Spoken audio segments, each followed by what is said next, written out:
자, 오늘 첫 시간인데, 선생님이 앞에는 안 할 거야. 그래서 우리는 몇 쪽?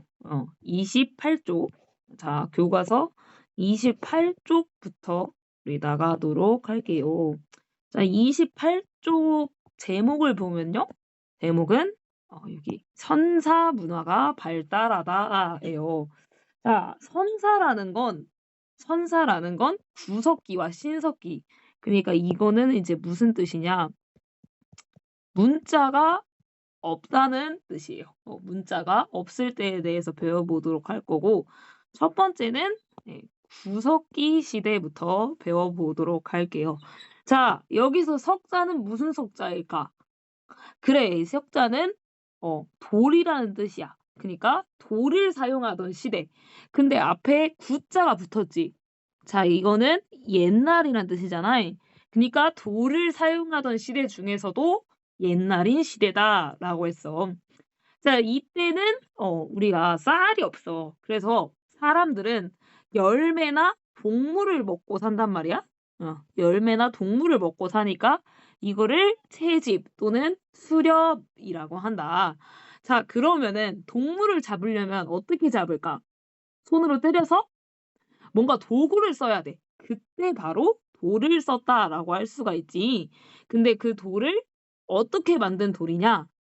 그 돌이 정교하게 지금처럼 공장에서 만든 게 아니라 사람들이 직접 손으로 떼어서 만들었다 해 가지고 뗀석기 시대다라고 말을 하는 거예요. 자, 이때는 뗀석기 시대다. 자, 뗀석기 어떻게 생겼냐면 여기 밑에 보면 주먹도끼랑 집게 사진 보이죠?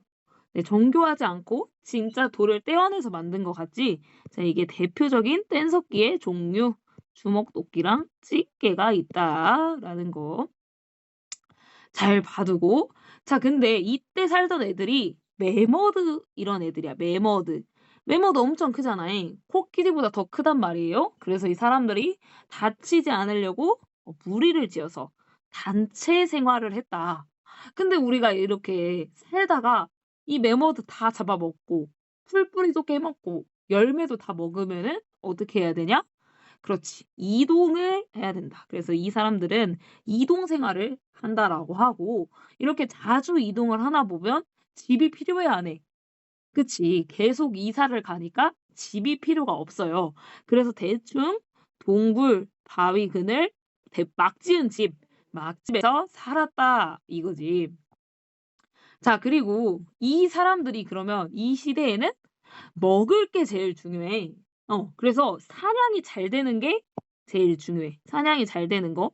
그리고 이 사냥을 잘하려면 사람이 많이 있어야 돼. 그래서 아이를 많이 낳는 것도 중요해. 이게 이 시대 사람들이 제일 원하는 거야. 자, 그래서 이 시대 사람들은 주로 벽화를 그려. 그런 내용을 기도를 하면서 이렇게 벽화를 그리는 모습을 볼 수가 있다. 자, 이 시대를 뭐라고 한다고요? 구석기 시대라고 하죠. 자, 그래서 구석기 시대 사람들 보면 아까 벽화 그리는 거, 도끼, 뗀석기 사용하는 거, 그리고 이 시대 사람들 불도 사용을 했네요. 불은 아주 옛날부터 사용을 하고 있었네요. 자, 이렇게 사냥도 하고 채집해서 먹고 하던 이 시대를 신석기 시대라고 한다. 자, 그런데 구석기 시대라고 한다. 자, 그다음에는 신석기 시대.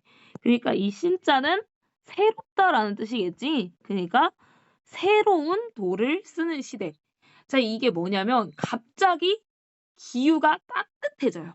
기후가 따뜻해져. 기후가 따뜻해지면 이제 토끼나 사슴 같은 이제 좀 빠른 애들이 나타나거든.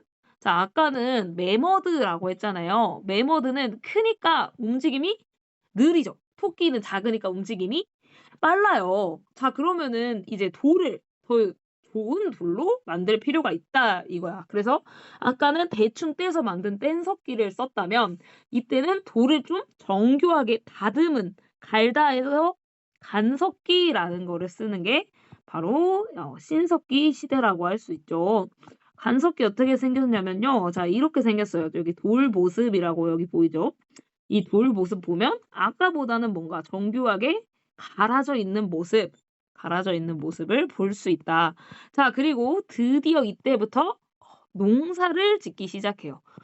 농사를 짓기 시작한다. 자, 근데 이때 특징이 있다면 이때 쌀농사일까? 벼농사일까?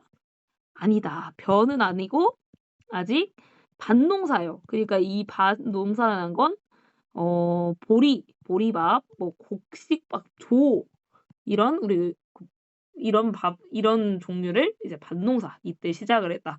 그리고 농사를 한다는 건 동물들 길러야 되니까 농경과 목축이 이때 시작이 됐구나. 자, 그럼 사람들은 더 이상 먹을 거를 찾아서 이동을 할 필요가 없어졌죠. 자, 그래서 이동하지 않고 이제 정착을 하게 되고 한 곳에 이제 자리를 잡게 살고 되고, 그러면 주로 농사를 해야 되니까 물이 있어야 돼, 농사를 하려면. 그래서 강 주변에 사람들이 모여 살게 된다. 그리고 그때 지은 집을 움집이라고 한다는 거다. 예. 그러니까 농사가 잘 될 때는 음식이 먹고도 남아. 그러면 그 음식을 버리는 게 아니라 냉장고처럼 저장을 해야 돼. 근데 이때는 냉장고가 없으니까 뭔가 그릇 같은 거에 저장을 하는데, 그거 이름은 우리가 토기라고 한다. 자, 이렇게 옆에 여기 보이죠? 토기 사진. 이런 식으로 그릇을 만들어서 음식을 저장을 한다라는 거죠. 그래서 이런 시대를 신석기 시대라고 신석기 시대라고 하는데, 이게 너무 큰 변화인 거야. 사람들이 농사를 하면서 한 곳에 모여 살고 정착 생활을 하고 음식에 대한 걱정이 없어지고, 이거를 진짜 혁명적이라고 해서 다른 말로는 신석기 혁명이라고 한다. 알겠죠? 자, 그래서 모습을 보면 자, 이런 집 이름을 그렇죠, 우리가 음집이라고 하고, 음집 옆에 보면은 이렇게 그릇을 만들어서 땅에다 묻어. 이거를 토기라고 해. 자, 그리고 이런 식으로 돌을 이용해서 낚시도 하고 바느질도 하고 이렇게 돌을 가는 모습, 이게 간석기 가는 모습도 볼 수 있고요. 동물도 키우고 농사도 짓는 모습이 신석기 시대의 모습이다. 자, 여기까지 이해했죠? 자, 그러면은 그럼 우리나라는 우리가 대한민국 이때 어떻게 살았을까? 대한민국 지역에 어떻게 살았을까? 특히 우리나라의 대표적인 구석기 유적은 경기도에 연천 정곡리 유적지가 있다. 여기서 아까 말했던 주먹도끼가 나왔다는 거죠. 그리고 충남 공주 석장리 유적도 있다. 이때는 불을 썼구나. 구석기 시대 사람들도 불을 썼구나라는 걸 알 수 있고, 자, 신석기 유적지에서는 서울 암사동 같은 유적지가 있다. 이때 토기 종류로 빗살무늬 토기가 발견이 됐구나라는 거. 이런 것을 알 수 있고, 자, 여기 지도를 보면 구석기 시대와 신석기 시대 지도가 나와 있는데, 이 지도를 보면 알 수 있듯이 우리나라에도 구석기, 신석기 시대에 사람이 많이 살았구나를 알 수 있죠. 자, 여기 31쪽은 이제 선생님과 함께 해보도록 하고 퀴즈 잘 풀어오세요.